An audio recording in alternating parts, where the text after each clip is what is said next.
Olá, Chris Wilson, Lucas Marçal. A gente se reuniu hoje porque a gente quer falar sobre esse evento, o Ultimate Fight Night 77, que vai ser a trilogia do Dan Henderson contra o Vitor Belfort. Profissionalmente, eu sou muito fã do trabalho dos dois, mas pessoalmente eu sou muito mais fã de um deles, que é mais meu amigo. No caso, meu conterrâneo, Dan Henderson, ex-companheiro de time. E vai ser uma luta interessante, porque a gente tem que ver qual Vitor que vai lutar, né? Porque o Vitor, depois dessa proibição do TRT, não dá pra negar que ele teve uma queda de rendimento alta, apesar que ele lutou com um campeão, e o Chris Weidman é um campeão legítimo, né? E eu quero ver qual Vitor que vai lutar, se vai ser o Vitor que vai explodir 15 segundos. Se bem que o Vitor explodindo 15 segundos também já é muita 15 coisa. 15 segundos é bastante porrada para ele dar em 15 segundos. Entendeu? Mas se ele vai explodir, cansar, vamos ver o que ele vai fazer. Vamos ver qual que vai ser o Vitor que vai lutar. Eu acredito que se a gente tiver pelo menos uma sombra daquele Vitor que estava nocauteando todo mundo, com rodado e o próprio Bisping com um chute na cabeça absurdo, a gente vai ter uma luta bem mais pro lado do Vitor aí. Mas peraí. Vamos por partes. Vamos por partes. Antes. Nós não vamos falar sobre todas as lutas preliminares, mas vale ressaltar que esse Ultimate, sendo no Brasil, vai ter aí vários grandes atletas brasileiros, inclusive na preliminar. Nós vamos ver, tem o Gleison Tibau, um super lutador, um amigo meu, cara, gente boa demais, independente do que você acha do estilo de luta dele, o cara é gente fina demais. E um peso leve gigantesco. Peso leve gigantesco, muito bem colocado. Tive a oportunidade de treinar com ele lá em São Paulo, quando fui lá ajudar o Damien, o Shogun também estava lá, na época o Sarafian ainda estava. E ele tem posições muito boas, muito fortes. Mas enfim, ele vai lutar com o Abel Trujillo. O Ian Cabral, né, da Nova União, que até pouco tempo atrás, de novo, independente do estilo de luta dele, ele era invicto até essa última decisão que algumas pessoas não acharam justa. E Thiago Tavares contra o Clay Guida, né, The cara? Carpenter, que é aquele cara maluco.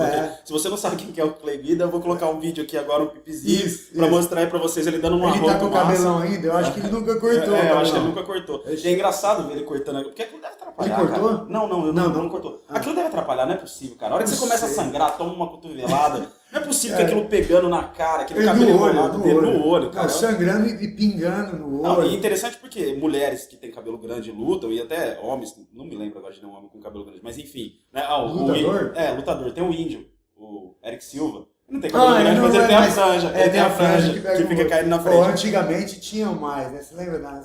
Mas o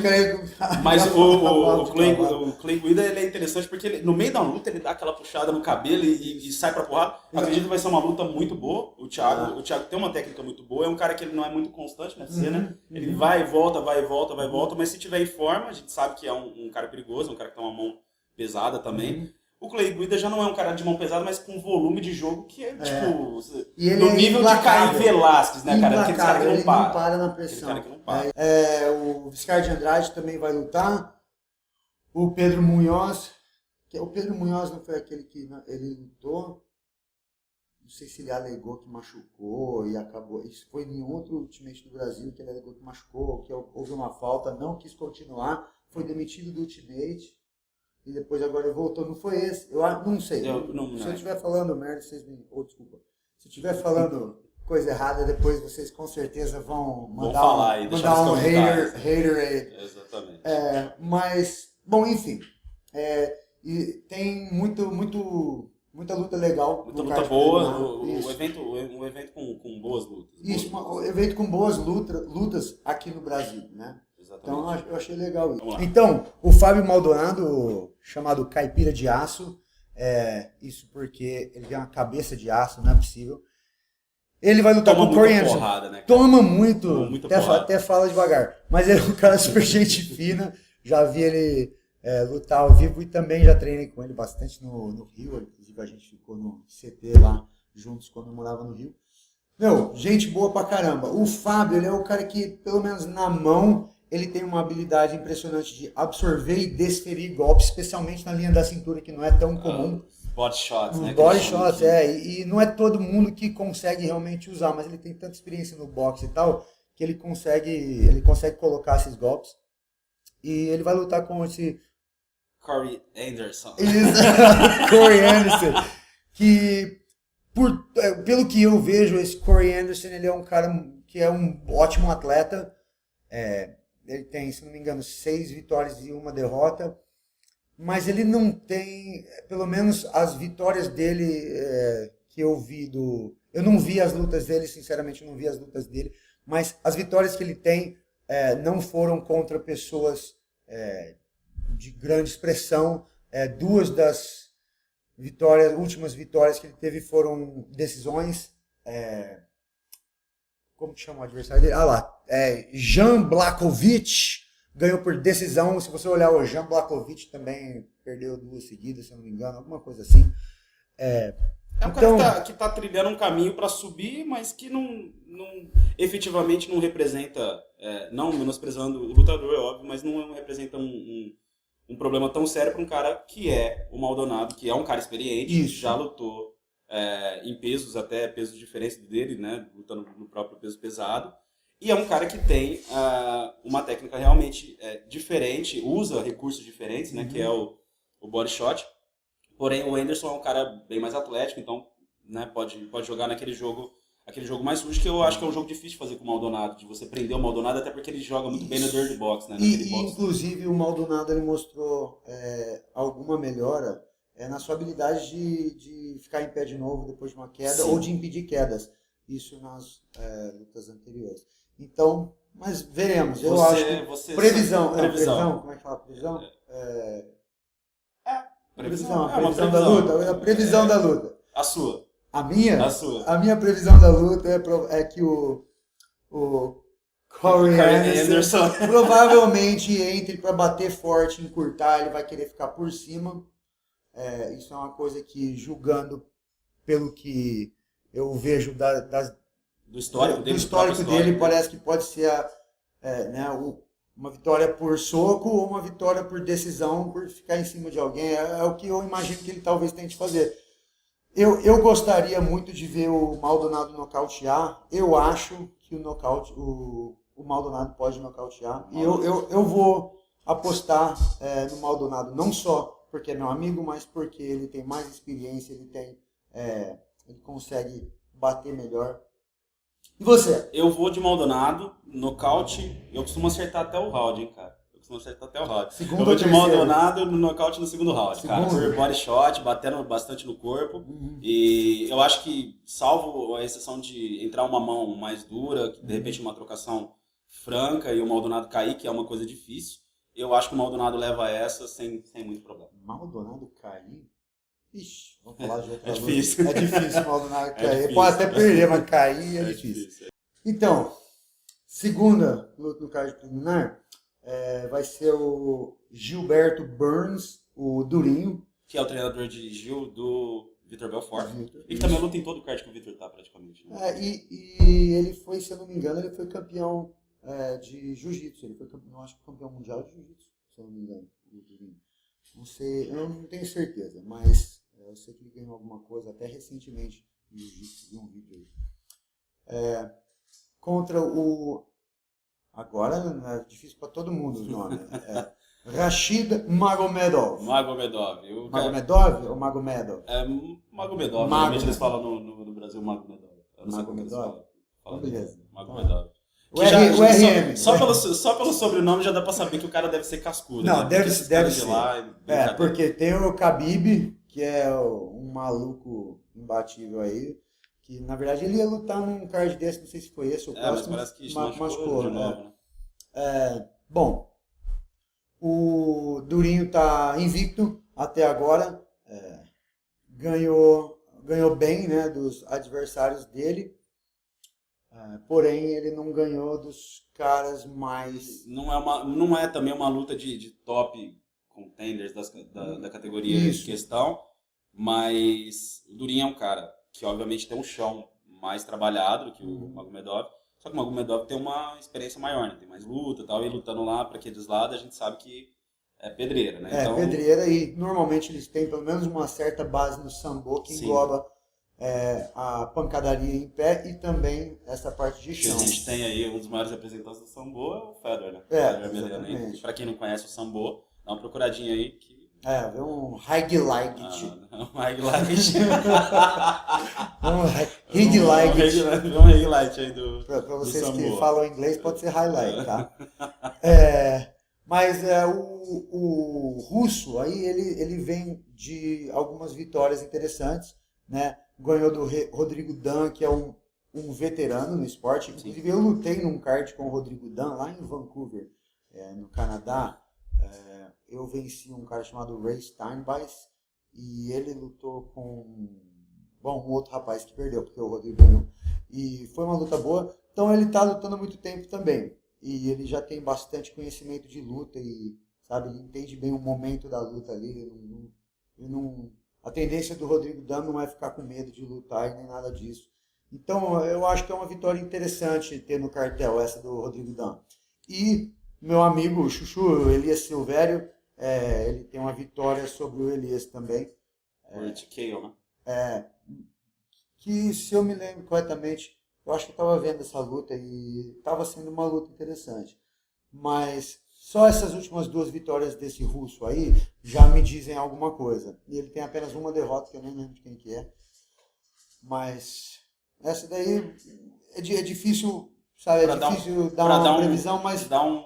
Dá um chute, então. Eu vou dar um chute porque eu acho que o chão do Durinho vai ser refinado o suficiente para evitar a mão do russo. E no chão, apesar de ter com certeza algum chão, eu acho que é difícil encontrar alguém que vai ter um chão refinado igual ao do Durinho. Então eu vou com o brasileiro novamente nessa luta. Eu vou só para dar o contrapeso, então. Eu vou de Magomedov. Eu acho que ele deve... Eu acredito que ele vai trazer um caos aí pra luta. Ele vai tentar abafar o Durinho e tal. E tipo, tirar o Durinho do jogo dele padrão, né? Vai de joelhada e upper. Eu acho que ele vai tentar abafar. Eu acho que ele não vai querer dar espaço pro Durinho. Nem muito menos também tentar levar a luta pro chão. Então eu vou de Magomedov aí. Eu acho que uma decisão... unânime, vamos ver. Decisão unânime? Decisão unânime. Então, Durinho, finalização. Vai arriscar o round? Vou, no primeiro. No primeiro, pô, tá confiante. Porque eu acho que ele vai pegar enquanto eles não estão muito suados ainda. Ele vai conseguir uma... vamos de primeiro round aí, porque por que não? Entendeu? Eu vou de Magomedov, decisão unânime. Vamos ver, depois a gente vai se cobrar ele no próximo vídeo. Isso aí. Te cobrar no tatame. Você tá querendo me bater tudo pela audiência, cara. Vamos lá, próximo. E a terceira luta? A terceira luta teremos... Tchan. Como chama? Não, vou arriscar. Piotr Holman. Não sei se é Piotr ou Peter, não sei. É o P-I-O-T-R Holman. E o Alex Oliveira? Alex Oliveira, isso. O Alex Oliveira, se eu não me engano, ele é um cara já mais velho. Eu não sei se a informação dele estava errada, eu não lembro de ter visto ele lutando, mas ele é um cara já mais velho. 45? 45. 45 isso já é mais anos, velho, cara. isso é mais velho que eu. E o... Dá pra lutar em alto rendimento com 45 anos? Chris? Há controvérsias, assim. A gente lembra, obviamente, do próprio Red Culture, para quem não se lembra, ele ganhou o cinturão do UFC dos pesos pesados com 41 ou 42 anos. Mas veja bem, os tempos eram outros. Hoje em dia, com o esporte com alto rendimento, principalmente do jeito que está hoje em dia, dá para fazer frente com essa molecada aí, cara? É difícil. A gente tem alguns exemplos de alguns lutadores mais velhos, como o próprio Dan Henderson, que está nesse card, que se não me engano ele tem uns 43? 44. E ele está aí, ele ainda está lutando, mas você pode ver que o rendimento dele, ele troca lutas, né? Ele perde uma, ganha duas, perde uma, perde outra. Então tá assim, isso que ele é uma lenda do esporte. Então realmente, às vezes fica mais difícil competir nesse nível. Mas eu não vou olhar essa luta e falar que pela idade dele ele vai perder. Mas o que salta aos olhos é o fato de que, pelo menos, o histórico de luta dele que a gente tem aqui na minha frente, as últimas 2 lutas dele foram vitórias. Ele ganhou do KJ Nunes, que já é um cara com um histórico de luta, tem um nome, parou de lutar faz um tempo, mas tem uma mão pesada, ganhou de muita gente boa, e então ele ganhou dele e ganhou do Joe Mayer também, que ele não é um cara super conhecido, porém um bom lutador. Então, com essas 2 vitórias, ele ainda está com 4 vitórias e 6 derrotas, pelo menos, registradas aqui na minha frente. Já o Roman, ele tem 14 vitórias e 2 derrotas, mas ele perdeu pro Tibau, ele tem algumas...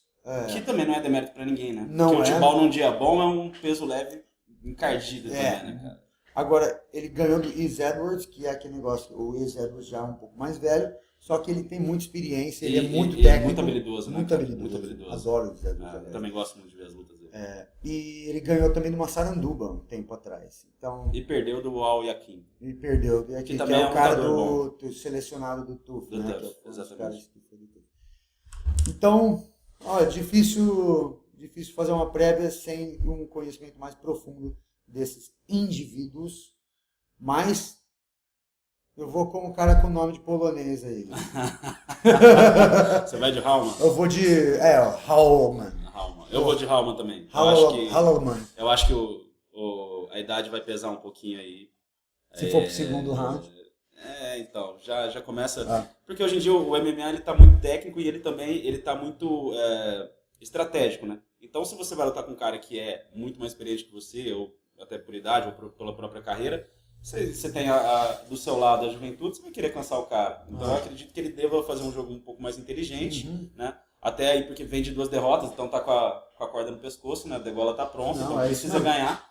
E não acredito que ele vai fazer uma luta querendo fazer graça ou querendo se arriscar muito. Eu acho que ele vai jogar na segurança e tentar cansar aí o Alex Oliveira pra ver depois o que rola. Então eu também acho que da Hallman via unanimous decision. Não, mas se cansar o cara o suficiente, você até pega ele. Você até pega um cara que... É que eu não sei como que é o chão do Hallman também, então não posso falar muito em relação a isso. Mas ou decisão unânime ou um TKO aí... Mas ele é mais jovem, né? Tem 25 anos e ele venceu algumas decisões. Ele conseguiu perder uma decisão dividida do Tibau. E o Tibau é um cara que é forte pra caramba e não diria incansável, mas é difícil você ganhar uma decisão do Tibau. Não sai liso de uma luta com o Tibau de jeito nenhum, né? Exatamente. Então eu também acho que é isso. Bom, então bora pra próxima luta. Vamos lá. Falando então agora de Almeida e... O Tomás Almeida e o Burchak. A gente já faz Burchak. A gente já faz o programa e já aprende a falar inglês junto com o Cris também. Burchak, não sei se é inglês, não. Mas é o Andrew, né? Acho que é Andrew. Andrew é mais fácil. Andrew Burchak. Exatamente. Então, o Tomás Almeida, Tomazinho, luta de anão, né? Brincadeira. 61 quilos, então uma perna minha vai lutar. Não, é brincadeira. Os caras são muito rápidos. Eles são muito rápidos, habilidosos, né? São muito habilidosos. O Tomás Almeida é muito técnico também. Destaque para a última luta dele, que foi contra o Brad Pickett, que apesar de ser um veterano, ainda está lutando bem. E que é um cara que tem uma mão... Tanto que o apelido dele é One Punch, né, cara? Isso, One Punch, Brad One Punch. Pra quem não lembra, o Brad Pickett, ele foi campeão daquele antigo evento que inclusive o Victor foi também, que era o Cage Rage, que era um evento que rolava lá na Inglaterra e tal. E era o rei lá naquela época, eu lembro que... O Ian Freeman. O Ian Freeman, cara. Nossa, agora você foi longe, o Ian Freeman, cara, exatamente. Então, ganhar de joelhada voadora do Brad Pickett... E o Brad Pickett é um cara que, apesar de ter perdido essa luta por joelhada voadora, ele estava lutando muito bem, estava também colocando mão boa e conseguindo se impor. Então foi uma luta que é um mérito grande pro Tomás Almeida ganhar do Brad Pickett no Ultimate. E também do Yves Jabuin, que também é outro cara que luta bem. Tem muita técnica. Eu acho que ele é franco-canadense. Mas ele tem muita técnica também, inclusive ele venceu uma luta contra um amigo meu, Ian Loveland, certa vez, no Rio de Janeiro. O Burchak, por outro lado, ele venceu o Joe Soto, que é outro veterano. Ele tem uma derrota só, que foi a penúltima dele, e perdeu por heel hook no primeiro. Só que esse tipo de luta se perde assim, por heel hook, meio rápido. É o tipo de luta que eu até gostaria de ver desenvolver mais. Porém, uma luta muito boa. Eu vou de Tomazinho, porque ele é um cara legal, tá lutando bem e é brasileiro. E acho que tem tudo aí para ser uma luta de movimentação rápida, né? Bastante volume, e eu acho que eu vou arriscar aí um nocaute do Almeida. Alguma coisa estranha. Eu acho que a luta não vai para decisão também. O Tomazinho, eu acho que ele tá em ascensão e ele vai, acho que logo disputar o título da categoria dele. Que atualmente é do TJ Dillashaw. TJ, como é? TJ Dillashaw. É isso aí.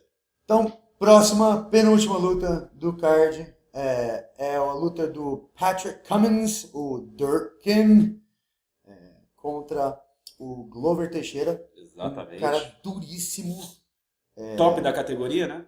Eu não sei qual a posição que o Glover está hoje em dia, mas com certeza entre os 5. Top 5 até. Top 5 ali. Principalmente com a saída do John Jones, né? Que em breve a gente deve voltar. E eu tenho acompanhado o John Jones pelo Instagram, tá pegando ferro. Tá puxando ferro, vai ficar grande e o cara vai dar trabalho, cara. E assim, mas enfim, a gente não tá aqui pra falar do John Jones, então vou falar do Cummins com o Teixeira. Eu até tava comentando com o Chris, eu assisti uma entrevista do Glover essa semana e ele falando que ele vai voltar aí pras origens dele e vai fazer um jogo pra ir pro título. Ele tá ligado que ele já tá aí, o Glover ele tá com o Glover tá com 36 anos, né, a gente tá vendo aqui. E é um cara que ele não vai ter aí mais uma carreira hoje em dia, pelo fato das pessoas estarem treinando em alto nível como a forma que tá, é difícil conforme você vai ficando mais velho. E ele falou nessa entrevista que ele vai pra dentro mesmo e vai meter a porrada e arriscou até um round, cara. Falou que vai nocautear e não vai ser no primeiro round. Então tá confiante. Eu não sei, ele pode até vencer, mas nocautear no primeiro round eu acho mais difícil, né? Não, eu também. Pelo Pat Cummins tá fresco no primeiro round, também ter uma certa habilidade. É um cara que troca também. E é um cara que troca, ele aceita trocar. Eu acho que ele tem um wrestling bom, mas ele aceita trocar. E eu estava presente na luta do Pat Cummins, que ele perdeu pro Daniel Cormier. Faz um tempo já que isso. Que também não é demérito pra ninguém hoje em dia perder. Que não é demérito pra ninguém, mas ele tomou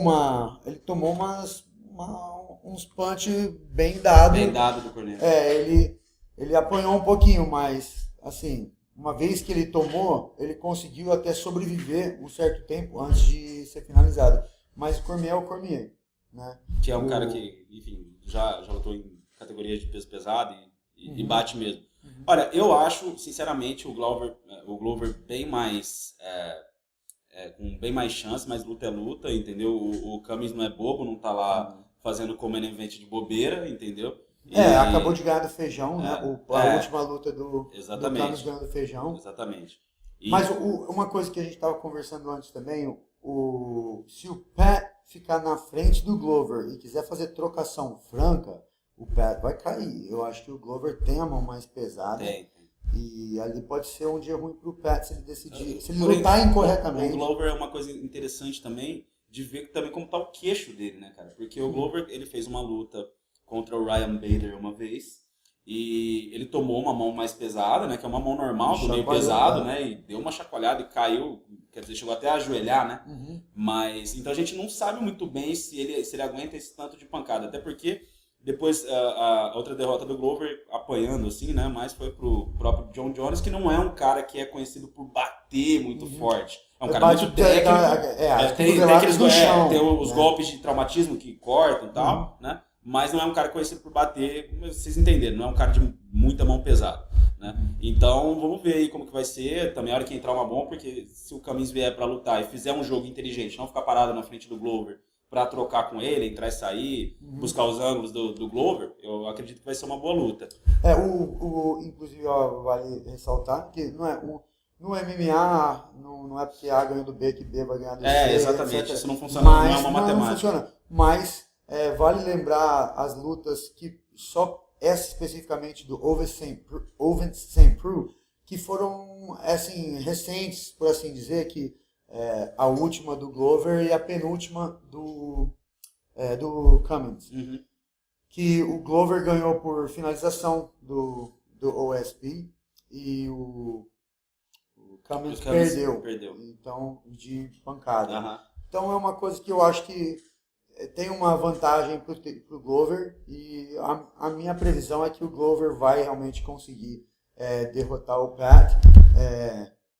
Eu gosto do segundo round, então vou falar TKO no segundo. TKO no segundo, eu vou nessa também. Eu também acho que vai. Eu acho que no primeiro round eles vão sair querendo se pegar depois dos 30 primeiros segundos ali. Eu acho que o pau vai comer mesmo. E se não terminar no primeiro round, que eu acho que não termina por conta da forma física mesmo dos dois lutadores, mas eu acho que vai no segundo round aí um TKO. E o Pat também, se ele sentir uma mão mais pesada, no primeiro round, se ele não estiver muito fora de si, ele ainda tem a oportunidade de, sabe, dar uma agarrada, pressionar contra o cage, sabe, consegue se salvar um pouco melhor antes daquela fadiga entrar. Então, eu acho que segundo round, TKO. And now, for our main event of the evening, fighting out of Brazil is Vitor Belfort. Passo pro Dan Henderson. Então, essa luta tem muita expectativa, porque é a terceira luta dos dois. E a gente estava aqui conferindo uma coisa interessante. A última luta deles foi no Ultimate Fight Night 32. A primeira luta deles foi no Pride 32.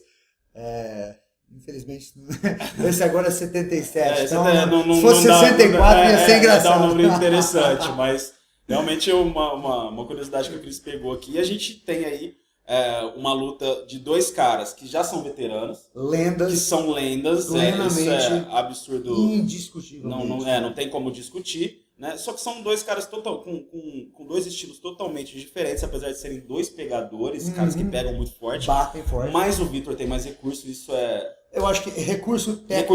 E recurso de velocidade. Sim, também. Mas isso não tira de jeito nenhum toda a habilidade e também a história do Dan Henderson. A gente vai só dar uma lida aqui para vocês verem, cara, o histórico do Dan Henderson. Então vamos pegar o Dan Henderson aqui, cara, que é uma coisa absurda. O Dan Henderson tá com 45 anos, cara, um negócio assim, entendeu? E vem aí, ele lutou com o Rashad Evans, né, perdeu pro Rashad Evans, mas é outra lenda, Aí perdeu pro Belfort, depois ele ganhou do Maurício Shogun, do Shogun, né, e tipo, o Shogun tava na ponta dos cascos. Perdeu pro Cormier, mas o Cormier estava ali no caminho. Já estava ali encaminhado. Né, prontinho. Gerard Mousasi, que é também um lutador muito bom e também bem mais jovem. E também encardido pra caramba. Muito. E ganhou aí do Tim Bolt, né, cara? Com uma pedrada, né, cara? Uma pedrada. Mas a pedrada do Michael Bisping entrou pra história. Não, aquela, cara, eu acho que... A pedrada, é o pombo sem asa, é o chamado, né? É demais. Não, mas o que eu gosto mais é o pulo depois. Que é o pulo que ele pula. Aquele pulo. Tem gente que falou que era desnecessário, eu não concordo, eu achei totalmente válido. Até porque necessário. Era o Bisping, né, Até porque era o Bisping, mas também porque se o juiz não parou a luta, eu tive tempo de bater de novo, há controvérsias. Não sei, eu não sou o cara que fica chorando os outros durante uma luta. Exatamente. Mas, Bom, mas vamos falar de parte técnica, cara. Falando agora, analisando a parte técnica mesmo, de verdade. Porque se analisar a personalidade... essa aí não é uma boa pro Vitor, né? Ele vai perder. Aí o Vitor já perdeu. Mas o que eu vejo é o seguinte, o Vitor não pode andar pro lado da mão boa do Dan Henderson. Mas todo mundo luta com o Dan Henderson sabendo isso, inclusive o Bisping andou pro lado errado. Por que faz isso? Vai saber, porque normalmente você quer sair da mão forte do cara. Você teria destro contra destro, você teria que sair para sua direita para ir para a esquerda do adversário. Mas as pessoas se sentem confortáveis lutando de um certo jeito e eles caem na mesmice, independente às vezes do que eles treinaram no campo inteiro. É complicado isso. E até achar um lutador para fazer sparring também, simulando o Dan Henderson, deve ser uma coisa bem complicada, porque ele bate realmente muito forte, e tem ali é o que você falou, as pessoas sabem que ele vai fazer isso e caem nisso, entendeu? Não conseguem impedir. Me lembra o Gila Santana, ele já é um pouco mais velho e tal, mas você olha a história de luta dele, eu acho que ele tem 15 vitórias, 14 por chave de braço. Como é que faz? todo mundo, cara. É a posição boa, né? É a posição vai boa. brincar de guarda com o Santana. É estranho. Exatamente. Mas enfim, Mas o Henderson... o Dan Henderson, só te cortando um pouquinho, o Dan Henderson ele também não gosta muito de tomar low kick, não gosta muito de tomar chute no corpo, e é um recurso que o Vitor, a gente sabe que o Vitor vai usar, dependendo. E depende do Vitor também, né? Que vai estar lá, porque a gente sabe que chutar cansa, né? Se você não sabe chutar, cara, cansa e muito, entendeu? Então, é um recurso a mais. Eu acho que, tecnicamente falando, o Vitor tem bem mais recursos e bem mais chances, né? Só que a gente está falando do Dan Henderson. E aí... Exatamente, estamos falando do Dan Henderson. E uma coisa que você comentou agora que é interessante, que você falou, deve ser difícil encontrar pessoas para replicar o estilo do Dan Henderson. Você pode pegar um cara do mesmo tipo físico, até um cara que tem um overhand bom, ou faz aquele chutinho por dentro e depois dá o overhand. Mas o Dan Henderson é o Dan Henderson e ele faz isso com tanta habilidade que você pode até pegar uma pessoa para fazer o que ele faz, mas fazer do jeito que ele faz, no tempo que ele faz, na distância de entrada e saída que ele faz e que mistura o greco que o Dan Henderson tem junto, é uma coisa que não é assim tão fácil fazer. Você falou muito bem essa parte. É um cara encardido, né? Aliás, eu falei aqui um pouquinho do histórico do Dan Henderson, acabei pegando a parte das derrotas, mas só lembrando aí, o Dan Henderson, ele nocauteou o Rafael Feijão, né? Que tudo bem. O Fedor Emelianenko, isso foi na sequência, tá? Então foi o Feijão, o Fedor Emelianenko, depois ele ganhou... O Babalu também, exatamente. Depois do Feijão, depois do Emelianenko. Depois o Shogun ainda fez aquela luta histórica com o Shogun, na verdade com o Shogun ele só fez luta histórica. Duas lutas históricas. E o Shogun perdeu uma decisão dividida do Machida, que foi outra luta que realmente... o Machida é um cara difícil de lutar com ele, é difícil você pontuar com o Machida, que ele é aquele cara lutador. Ele é pontuador. Ele é pontuador, da própria característica do Karate Shotokan, e eu sei porque eu já treinei, então, tipo, ele é isso aí, né? Então, enfim, o Dan Henderson, eu acho, de disparidade técnica falando, eu acho que o Shogun era mais disparado do que o Vitor é hoje em dia pro Dan Henderson, e ele ganhou do Shogun 2 vezes, e inclusive uma com nocaute que quebrou o nariz do Shogun, né? Tipo, cortou. Nossa, então, mas aquelas lutas, cara, eu adoro... aquelas lutas. O Dan Henderson é um cara que... Você senta pra assistir de novo. E o Dan Henderson é um cara das antigas e eu sou fã dos caras das antigas. Tanto que eu também, até do Vitor. Eu sou fã do Vitor porque ele é das antigas e ele foi o campeão mais novo da história do Ultimate. E se manteve no topo por praticamente muito tempo. Antes dele parar de lutar por vários anos, ele estava lá entre os melhores. Quando ele voltou, ele começou a fazer uma campanha muito boa. É que o Vitor é muito bom de marketing também. O Vitor talvez tenha sido o primeiro brasileiro a inserir esse marketing mais forte do lutador, trabalhar com assessoria de marketing e tal. Então ele é muito bom nisso, muito conhecido. A primeira luta transmitida do UFC no Brasil foi feita, era uma luta do Vitor, né?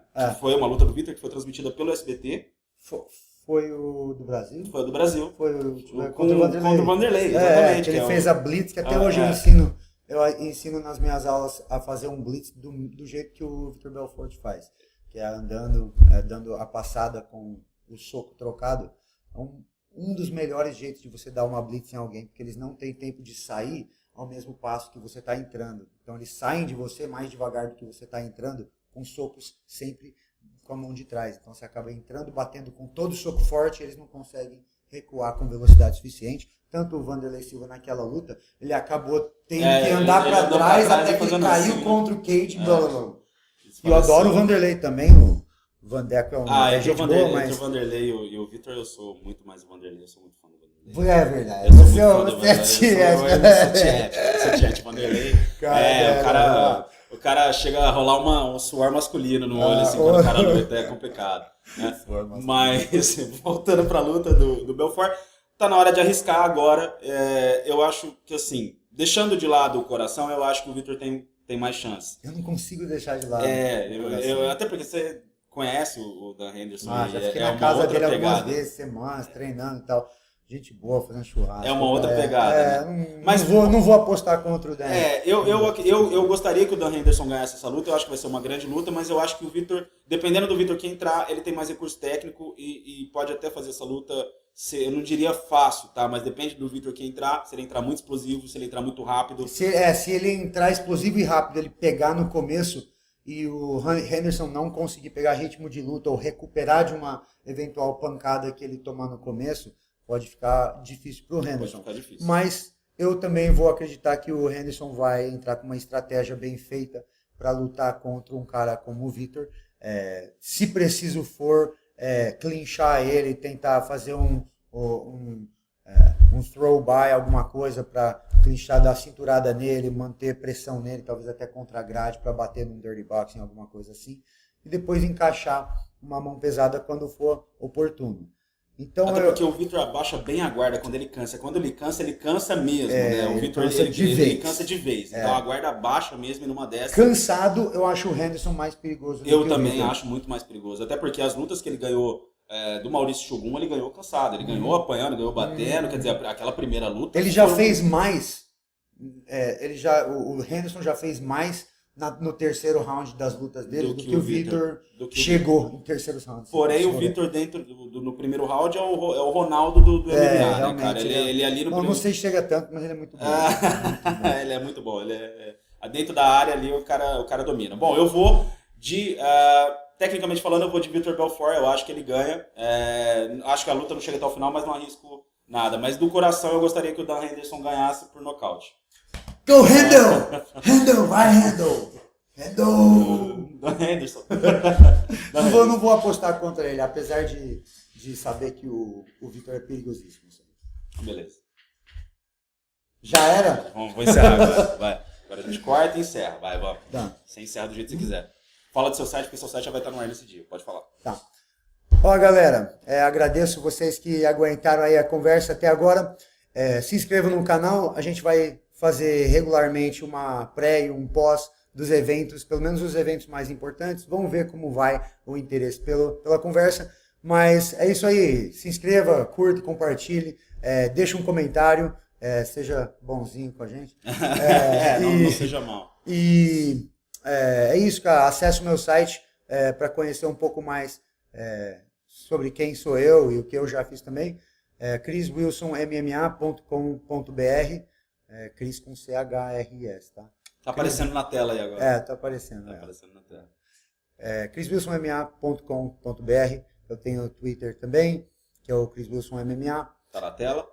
E o Instagram, Chris in Brasil, se quiser seguir no Insta. Beleza? Grande abraço, Lucas. Isso aí. Valeu pela participation. Tamo junto. Tamo aí. Vamos tentar estudar o nome do pessoal antes de gravar a próxima vez. Isso aí, galera. Um abraço e valeu. Falou, gente.